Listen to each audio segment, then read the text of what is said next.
আপনি প্রত্যেকটা বল করছেন, প্রত্যেকটা বল করার সময় কিন্তু আপনার হাতের যে আপনার টিস্যু যেগুলো রয়েছে, সেই টিস্যু এত সূক্ষ্ম টিস্যু যে এই টিস্যুগুলো কিন্তু অনেকগুলো আপনার নড়চড় হয়ে যায়, অনেকগুলো টিস্যু ছিঁড়ে যায়। তো সেগুলো রিপেয়ার করার কিন্তু একটা টাইমটা আপনার জন্য দরকার হয়। সো সবসময় কিন্তু বলা হয়ে থাকে, মানে মনে করা হয়ে থাকে যে 4 ওভার তো ইটস এ নর্মাল থিং, এটাতে 4 ওভারে করে তারপর আমার মনে হয় না যে সে বোধহয় সারাদিন রেস্টেই থাকতেছে। কিন্তু সেই 4 ওভার বল করার পর তার যে আপনার এই সেটা কাভার আপ করার জন্য যে সময়টা দরকার সেটাও কিন্তু আপনাকে মনে রাখতে হবে। সো আমার কাছে মনে হচ্ছে যে ক্রিকেট বোর্ড যে সিদ্ধান্তটা নিয়েছে সেই সিদ্ধান্তের পিছনে শুধুমাত্র আপনার বন্ডিংয়ের বিষয় তো একটা রয়েছে, কারণ একটা দল যখন, জাতীয় দল যখন সব খেলোয়াড়দেরকে আপনি একসাথে পাবেন তখন তার মধ্যে একটা সিনক্রোনাইজেশনের বিষয় রয়েছে, সবার মধ্যে এক ধরনের একটা ভাবের আদান প্রদান রয়েছে, একটা জেল তৈরি হয়ে থাকে, একটা বন্ডিং ভালো তৈরি হয়ে থাকে, ভ্রাতৃত্ববোধ, সৌহার্দ্য সব কিছু একটা বিষয় রয়েছে।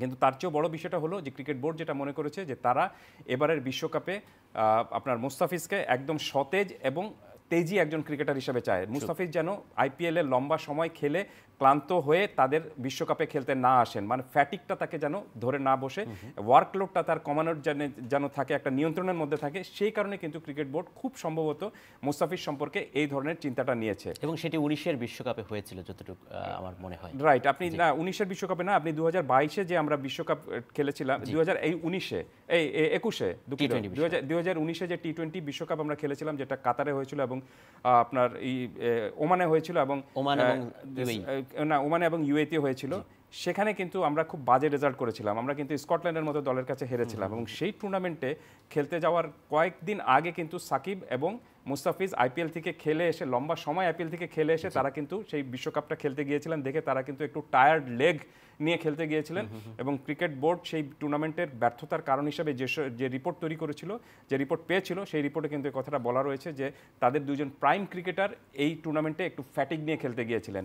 তো সেই হিসেবটা করে ক্রিকেট বোর্ড সেই মানে সমস্যাটা যাতে আরেকবার একটা বিশ্বকাপে না পড়তে হয় সেই সব দিক চিন্তা করে মুস্তাফিজ সম্পর্কে এই ধরনের একটা সিদ্ধান্ত নিয়েছে যে তাকে আপনি তার ওয়ার্কলোডটা যেন বেশি না হয় এবং ক্লান্ত তিনি বেশি না হয়ে পড়েন। এই কারণে তাকে আইপিএলের সব ম্যাচে না খেলিয়ে তাকে হয়তো ওই আপনি বিশ্বকাপের আগে আগে তাকে এখানে নিয়ে আসবে।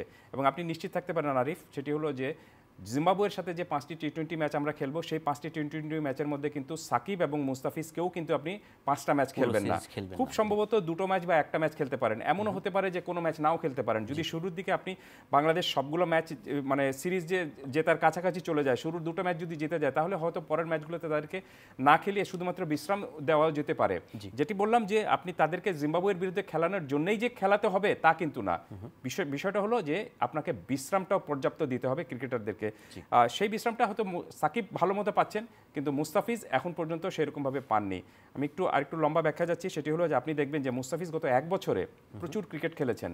আপনি বিশ্বকাপেও কিন্তু সবগুলো ম্যাচে তিনি খেলেছেন, তারপরেও তিনি এখানে যতগুলো ঘরোয়া সিরিজ হয়েছিল সেটা খেলেছেন, বিপিএলটা লম্বা সময় ধরে খেলেছেন এবং সর্বশেষ যে বিপিএল একটা ইনজুরিতেও তিনি পড়েছিলেন। রাইট, এবং সর্বশেষ যে শ্রীলঙ্কার সাথে আমরা এখানে সিরিজটা খেলেছিলাম, একটা সিলেটে এবং একটা চট্টগ্রামে, ওয়ানডে এবং টি-20 যেটা খেলেছিলাম, টেস্ট ম্যাচ তো তিনি খেলেন না এখন।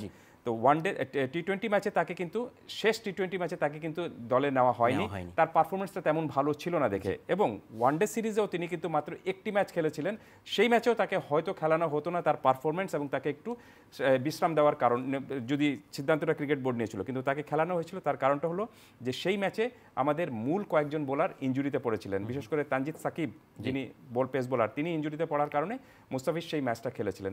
এবং এখানে আইপিএলে এখন পর্যন্ত তিনি যে 7টি ম্যাচ খেলেছেন, সেখানে হয়তো অনেকে বলবেন যে 7টি ম্যাচ তো টি-20-তে কোনো বড় বিষয় না, কিন্তু আমি আবার সেই কথায় ফিরে যাচ্ছি যে আপনি টি-20 ম্যাচে মনে হবে যে 20 ওভারের ম্যাচ মাত্র 4.5 ঘন্টার মধ্যে সব ম্যাচ শেষ হয়ে যাচ্ছে, কিন্তু সেটা রিকভার করার জন্য আপনাকে যে সময়টুকু দরকার সেটা প্রচুর সময় কিন্তু নিতে হবে।